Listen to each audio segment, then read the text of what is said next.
রাষ্ট্র কায়েম হয়েছে, ফ্যাসিবাদ কায়েম হয়েছে, ভোটাধিকার হরণ করা হয়েছে। বিগত 15 বছর ফ্যাসিবাদের কবলে মানুষ নিষ্কামিত, নিষ্কাশিত,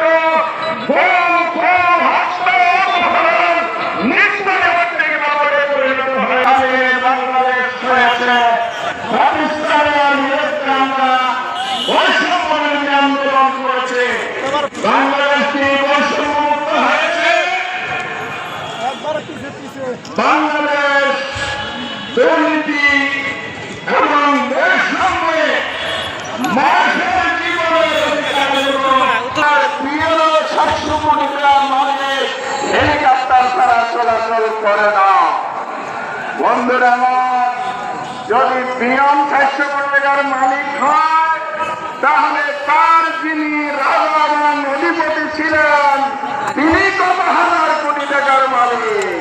যাতে আজকে হয়েছে এক ব্যাংক লোকের কাছে শুধু 4 লক্ষ কোটি টাকা পাচার করার জন্য আজকে প্রকাশিত হচ্ছে। সব মিলে অর্থনৈতিক প্রতিবেদনে বলা হয়েছে বাংলাদেশে কিভাবে উৎপাদ হয়েছে। সরকারি প্রতিবেদনের সাথে 240 বিলিয়ন ডলার বাংলাদেশে সরকার হয়ে গেছে, যার কোটি টাকা বাংলাদেশের বাইরে করতে কত টাকা লাগে? 7 লক্ষ কোটি প্লাস। তাহলে 4 বছরের আগে 15 বছরে পরে আমরা শপথ করলাম। বন্ধুরা আমার, বাংলাদেশকে আজ কোথায় নিয়ে যাওয়া হয়েছে? বিচার ব্যবস্থা নাই, শিক্ষা ব্যবস্থাকে এমন ভাবে ধ্বংস করা হচ্ছে, গুণগত মান নাই, বিষয়বস্তুর বিপর্যয় ঘটেছে, কারিকুলাম ধ্বংস করা হয়েছে, ইতিহাস বিকৃত করা হয়েছে। বাবা মেয়ের বন্দনা ছাড়া আমাদের প্রজন্মের শিক্ষার কোন জায়গা নয়। শিক্ষা ব্যবস্থা ধ্বংস করে আমাদের জাতি সত্তাকে ধ্বংস করা হচ্ছে।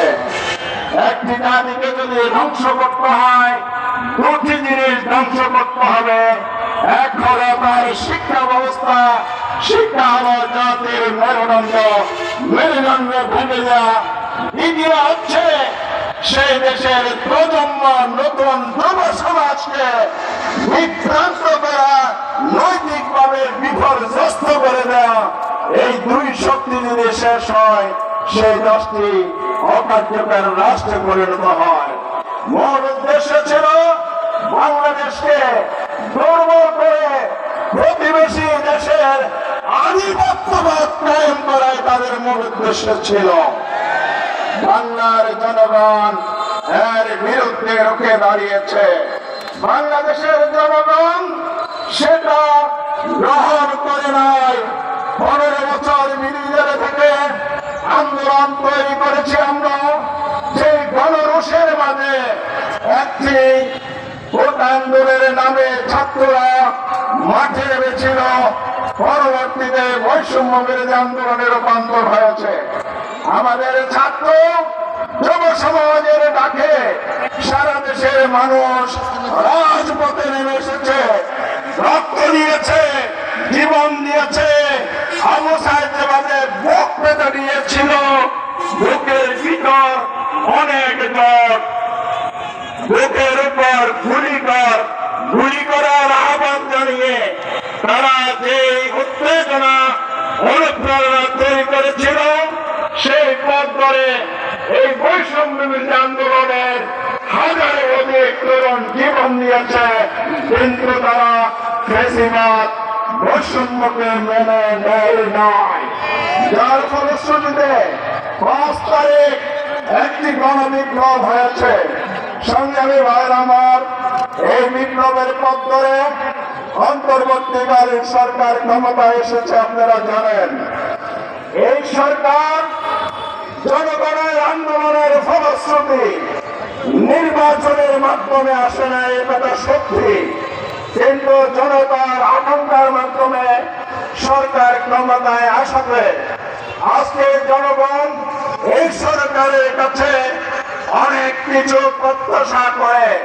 সুতরাং সরকারকে জনাকাঙ্ক্ষার বিপরীত অবস্থান নিলে বাংলাদেশ আবার অন্ধকারে